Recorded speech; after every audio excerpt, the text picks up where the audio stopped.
এইভাবে আমাদের হাত পা বেঁধে ফেলছেন। আমাদেরকে কোনো সরকারি কোনো সহযোগিতা নাই, সরকারি কোনো ট্রেনিং নাই। আমরা যারা অর্থনীতির ভাষাও বোঝে না, শক্তি হচ্ছে ইন্টারনেট, আমাদের শক্তি হচ্ছে ডিভাইস। আস্থার অন্য নাম আমান বিল্ডার্স। টাকা রুজির সবচেয়ে সহজ পদ্ধতি হচ্ছে মোবাইল ব্যবহারকারীদের উপর কর বৃদ্ধি করে শুরু করছে। সেই কথাটা কিন্তু এখনো চলে এসেছে। আমার দাবি হচ্ছে এই সংকটময় মুহূর্তে বাংলাদেশে কেন আবার মোবাইলের কর বৃদ্ধি করা হবে। আমি কিন্তু বঙ্গভবনে নাইব সাহেবকে বলেছিলাম, যখন প্রথম সে নাইব সাহেব বলেছিল আমাকে, বুলু ভাই আমরা যখন গণশুনানিতে বলেছিলাম পলক সাহেবকে যে মোবাইলের যেভাবে মানে মিনিট এবং দিনের মেয়াদ দিয়ে কোম্পানি আমাদের কোটি কোটি টাকা নিয়ে যাচ্ছে, সেই বাংলাদেশ ওটা বন্ধ করতে বলেছিলাম, সেটা তো করেই নাই। এই সরকার আবার এসে বর্তমানে আবার কি করছে, আবার কর বৃদ্ধি করছে। এটা কারা করছে? মাহমুদুর রহমান মান্নান সাহেব সেদিন বলেছেন যে এরা অর্থনীতির ভাষাও বোঝে না। এটাই সত্য কথা।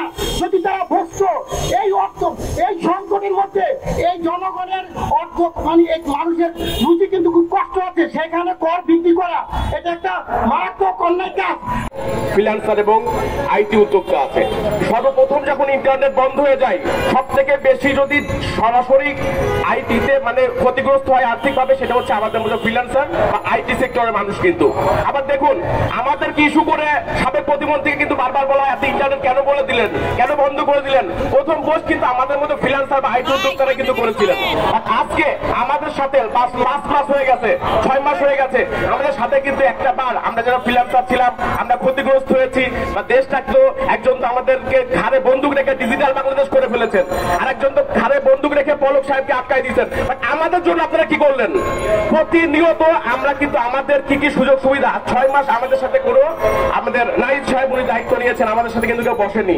আমরা কিন্তু ফ্রিল্যান্সিং কিন্তু করি, আমরা কিন্তু প্রায় 10 লাখ ফ্রিল্যান্সারদের কিন্তু আমরা প্রতিনিধিত্ব করি। কিন্তু তো প্রতিনিয়ত যদি আমাদেরকে এইভাবে করে আমাদের ব্যবহার করছেন আপনারা আইটিতে, আমাদের ব্যবহার করছেন আমরা ডিজিটালে, বাট আমরা নিষ্পেষিত হচ্ছি, আমাদের ঘাড়ে কেন অস্ত্র?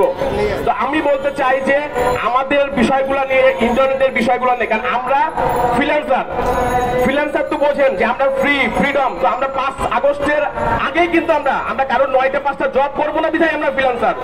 তো আমরা কিন্তু এইভাবে আমাদের হাত পা বেঁধে ফেলছেন। আমাদেরকে কোনো সরকারি কোনো সহযোগিতা নাই, সরকারি কোনো ট্রেনিং নাই, আমরা তো চাইও না। বাট আমাদের হাতগুলো কেন? আমাদের শক্তি হচ্ছে ইন্টারনেট, আমাদের শক্তি হচ্ছে ডিভাইস। এইগুলোর উপর যদি আপনারা করেন, তাহলে যে 1 কোটি যে যারা রেভিনিউ যোদ্ধা আছে ভাই, আমরাও তো 10 লাখ, আমাদের প্রতিটা টাকা এই দেশে ইউটিলাইজ হয়।